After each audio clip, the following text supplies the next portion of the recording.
A'udzubillahi minasyaitonirrajim. Bismillahirrahmanirrahim. Alhamdulillahirabbil alamin. Wassalatu wassalamu ala asyrafil anbiya'i wal mursalin wa ala alihi washabbihi ajmain. Subhanaka la ilma lana illa ma 'allamtana innaka antal alimul hakim. Asyhadu an la ilaha illallah wahdahu la syarika lah wa asyhadu anna Muhammadan abduhu wa rasuluh. Allahumma shalli ala Muhammad wa ala alihi Muhammad. Okey, alhamdulillah, bersyukur kita kehadrat Allah SWT kerana minggu ni masuk minggu yang ke-17, minggu akademik. Tetapi kita dalam suasana PDPR, kita akan belajar dari rumah. Okay, jadi Ustaz nak kamu buka muka surat buka buku teks dan rujuk dalam isi kandungan. Okey, untuk bidang Al-Quran, sebelum ni kita dah baca surah Al-Qadar dan surah At-Tin. Jadi Ustaz harap kamu semua sudah dapat membaca surah Al-Qadar dan surah At-Tin dengan lancar dan sempurna. Surah Al-Qadar, inna anzalnahu fi lailatul qadr sampai habis. Manakala surah At-Tin, watini wazaitun waturusinin wahazal baladil amin sampai habis.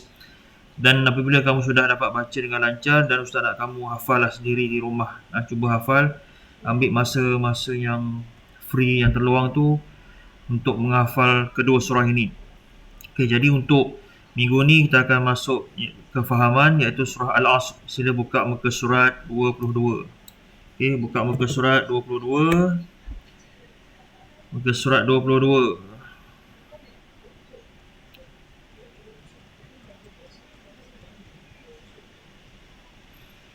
Okey, muka surat 22, unit yang kelima iaitu kefahaman surah Al-Asr.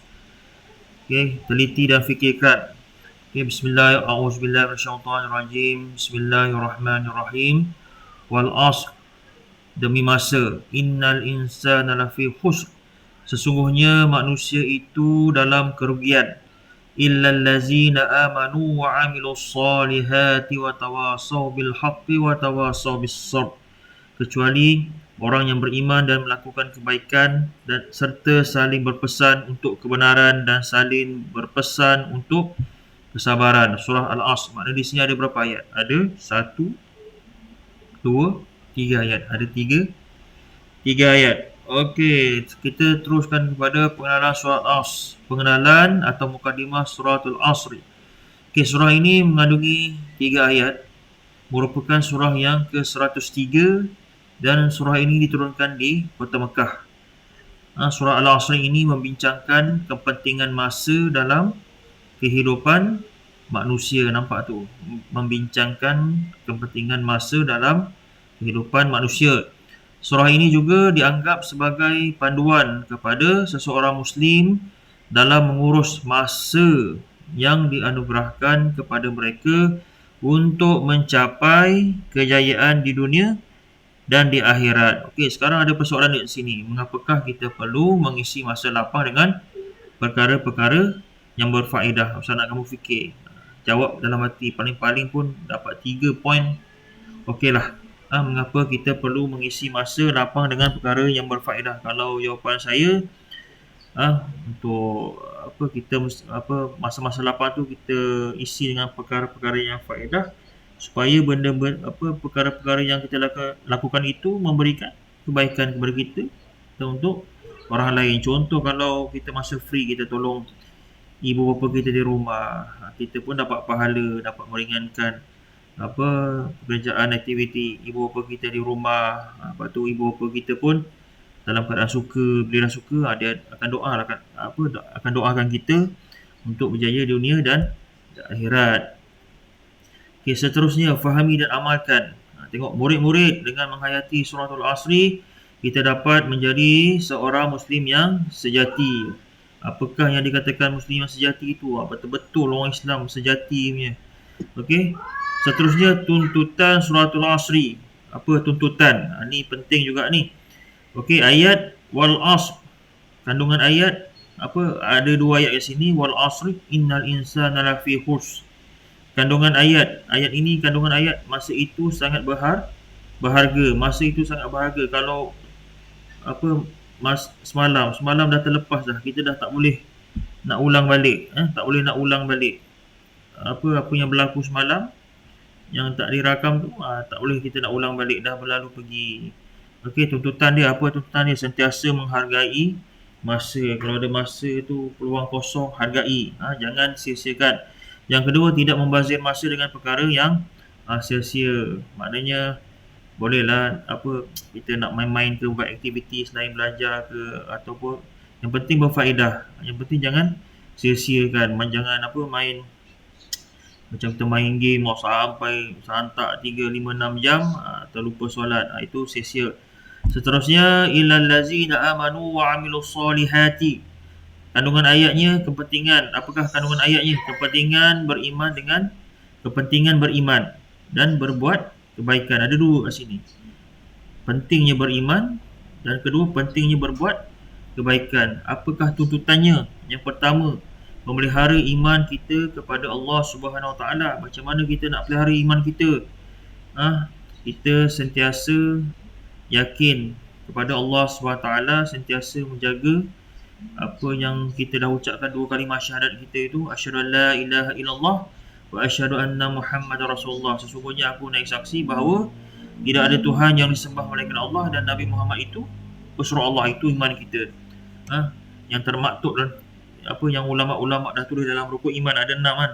Beriman kepada Allah, beriman kepada malaikat, beriman kepada kitab, beriman kepada rasul, beriman kepada beriman kepada hari kiamat, beriman qada dan qadar. Yang kedua, memperbanyakkan amal ibadah. Memperbanyakkan amal ibadah. Apa maksudnya tu? Maknanya kita jaga amal ibadah kita. Apa amal ibadah kita tu? Ada dalam rukun Islam. Yang pertama, kita jaga solat 5 waktu. Yang kedua, kita jaga amalan puasa kita, terutama dalam bulan Ramadan. Seterusnya, kalau kita dah mampu, kita bayar zakat, mampu kita menunaikan haji. Itu memperbanyakkan amal ibadah, amalan yang wajib kita jaga. Lepas tu kita tambah sikit dengan amalan sunat lah. Yang ketiga, sentiasa berusaha membuat kebaikan. Sentiasa berusaha buat kebaikan. Apa saja kebaikan, amal-amal soleh. Tolong ibu bapa, tolong keluarga, tolong pakcik makcik, tolong sapu sampah. Yang penting perkara kebaikan. Elakkan melakukan perkara yang tidak baik. Seterusnya, watawasau bil haqqi watawasau bis sabr. Apakah kandungan ayat? Kandungan ayat ialah saling berpesan kepada kebenaran dan kesabaran. Saling berpesan kepada kebenaran dan kesabaran. Apa tuntutan dia? Yang pertama, mengajak orang lain ke jalan kebenaran. Mana kita berpesan-pesan orang kepada kebenaran. Kita ajak orang kepada kebenaran. Berdakwah lah. Macam kawan-kawan kita. Kalau ada yang pakcik-makcik kita yang masuk tabligh, berdakwah, masuk apa-apa gerakan dakwah ke. Mana kalau kita pun ada kawan yang bukan Islam, kalau kita berdakwah dengan cara yang bijaksana, itu pun sudah dikira saling berpesan kepada kebenaran. Yang kedua, mengingatkan diri dan orang lain untuk bersabar dan dengan ujian hidup. Yang contohnya kalau kita dah tak sekolah ni, PKP ni, kita bersabarlah dengan ujian hidup. Nak sabar pun bukan main sabar saja. Mesti ada orang kata usahanya, ada persiapan yang telah dibuat. Okey, seterusnya, apakah kepentingan surah Al-Asr? Kepentingan surah Al-Asr yang pertama, menguatkan keimanan kepada Allah Subhanahu Wa Taala, menguatkan keimanan kepada Allah Subhanahu Wa Taala. Macam mana tu? Kita yakin Allah tu Maha berkuasa. Allah tu yang menciptakan masa. Masa kalau yang masa tu dah berlalu, kita tak boleh nak ambil. Okey, yang kedua, mengelakkan diri daripada melakukan perkara yang negatif. Kita usahakan diri kita daripada melakukan perkara-perkara yang tidak baik. Yang ketiga, mempunyai matlamat hidup yang jelas. Kalau macam kita ni masih kecil lagi, mungkin matlamat hidup tu belum ada lagi jelas. Tapi kalau matlamat hidup bagi orang Islam, bagi ustaz ialah ada dalam doa tu, Rabbana atina fid dunya hasanah wa fil akhirati hasanah wa qina azabannar. Maknanya matlamat orang Islam ni jelas lah. Satu, kita nak berjaya kat dunia, kita nak berjaya dekat akhirat. Nak berjaya kat dunia, kat akhirat, ikut perintah Allah dan ikut apa yang Allah larang, dengan petunjuk Nabi Muhammad SAW. Yang keempat, memupuk sifat sabar dan sentiasa saling mengajak kepada kebaikan. Sabar. Kalau kita marah, kita sabar. Kawan kita marah pun kita suruh sabar. Okey, seterusnya ni tak jelas. Okey, seterusnya fikir dan hayati. Muka surat apa ni? Muka surat 25. Tengok ada apa jam masa kat sini. Okey. Menolong ibu bapa. Tengok, setiap orang mempunyai 24 jam sehari. Setiap kita ni mempunyai 24 jam sehari. Okey. Dalam untuk mengisi benda-benda yang berfaedah dalam 24 jam ni, dari pagi sampai ke malam, dari pagi kita tolong ibu bapa, mengulang kaji pelajaran, membaca Al-Quran, membersihkan persekitaran rumah, sekolah atau sebagainya. Lepas tu ini perkara-perkara yang positif lah. Untuk perkara yang negatif lah, yang tak baik ni, yang perlu kita elakkan dalam masa 24 jam ni. Pertama, tidur berlebihan. Kedua, bersukan ketika azan berkumandang. Maknanya bila azan berkumandang tu maknanya sudah masuk waktu solat. Maknanya bila kita bersukan masuk waktu solat, kita hormat pada azan, dan jika ada peluang kita berhenti dan terus menunaikan solat. Yang kedua, yang seterusnya, elakkan bermain secara berlebihan, main game daripada pukul 1, 12 tengah hari sampai pukul 3 tengah hari di main game. Itu jadi sia-sia lah. Maknanya mungkin antara masa 3 jam ni kita boleh buat apa? Kita tolong ibu bapa, ulang kaji pelajaran dan sebagainya. Seterusnya, kita elakkan mengumpat. Mengumpat ni kita mengata orang lain lah. Maknanya kalau walaupun dia benar sekali, kalau dia tak suka, itu namanya mengumpat. Okey. Mana pilihlah aktiviti untuk menggunakan masa secara bijak. Di sini ada satu hadis an Ibn Abbas radhiyallahu anhu qala Nabi sallallahu alaihi wasallam ni'matani maghbunun fihima katsirun minan nas sihhatu wal faragh. Daripada Ibnu Abbas radhiyallahu anhu telah berkata, Nabi sallallahu alaihi wasallam telah bersabda, dua nikmat yang sering diabaikan oleh kebanyakan manusia ialah kesihatan dan waktu lapang. Maknanya Nabi dah kata dua nikmat yang manusia selalu abaikan ni, kesihatan dan waktu lapang. Kesihatan, waktu lapang. Maknanya kesihatan ni ada time free tu kita isilah, bersukan, ke berjalan, ke berkebun dan sebagainya. Waktu lapang tu kita isilah perkara-perkara yang mendatangkan faedah. Apa nota di sini, poin dekat sini, kita hendaklah memanfaatkan masa yang diberikan merupakan tanggungjawab semua orang Islam dan akan dipersuatkan di akhirat kelak. Jadi kita ulang kaji di sini, kita ulang balik kefahaman surah Al-Asri. Jadi Ustaz nak kamu fahamkan apa maksud surah Al-Asri. Wal asri bermaksud demi masa, innal insana lafi khusr, sesungguhnya manusia itu sentiasa dalam kerugian. Allah dah kata, Allah dah bersumpah demi masa, sesungguhnya manusia kita ni sentiasa dalam kerugian. Illal ladzina amanu wa amilus solihati wa tawassaw bil haqqi wa tawassaw bis sabr.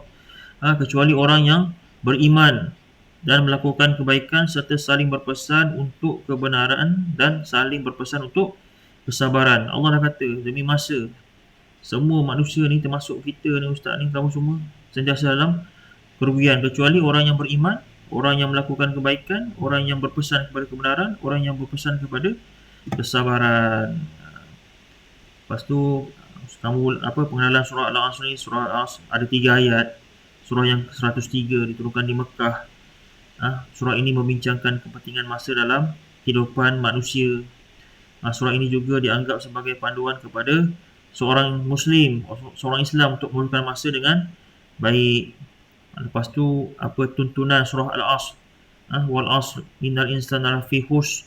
Kandungan ayat, masa itu sangat berharga. Apa tuntunan dia? Sentiasa menghargai masa, tidak membazir masa dengan perkara yang sia-sia.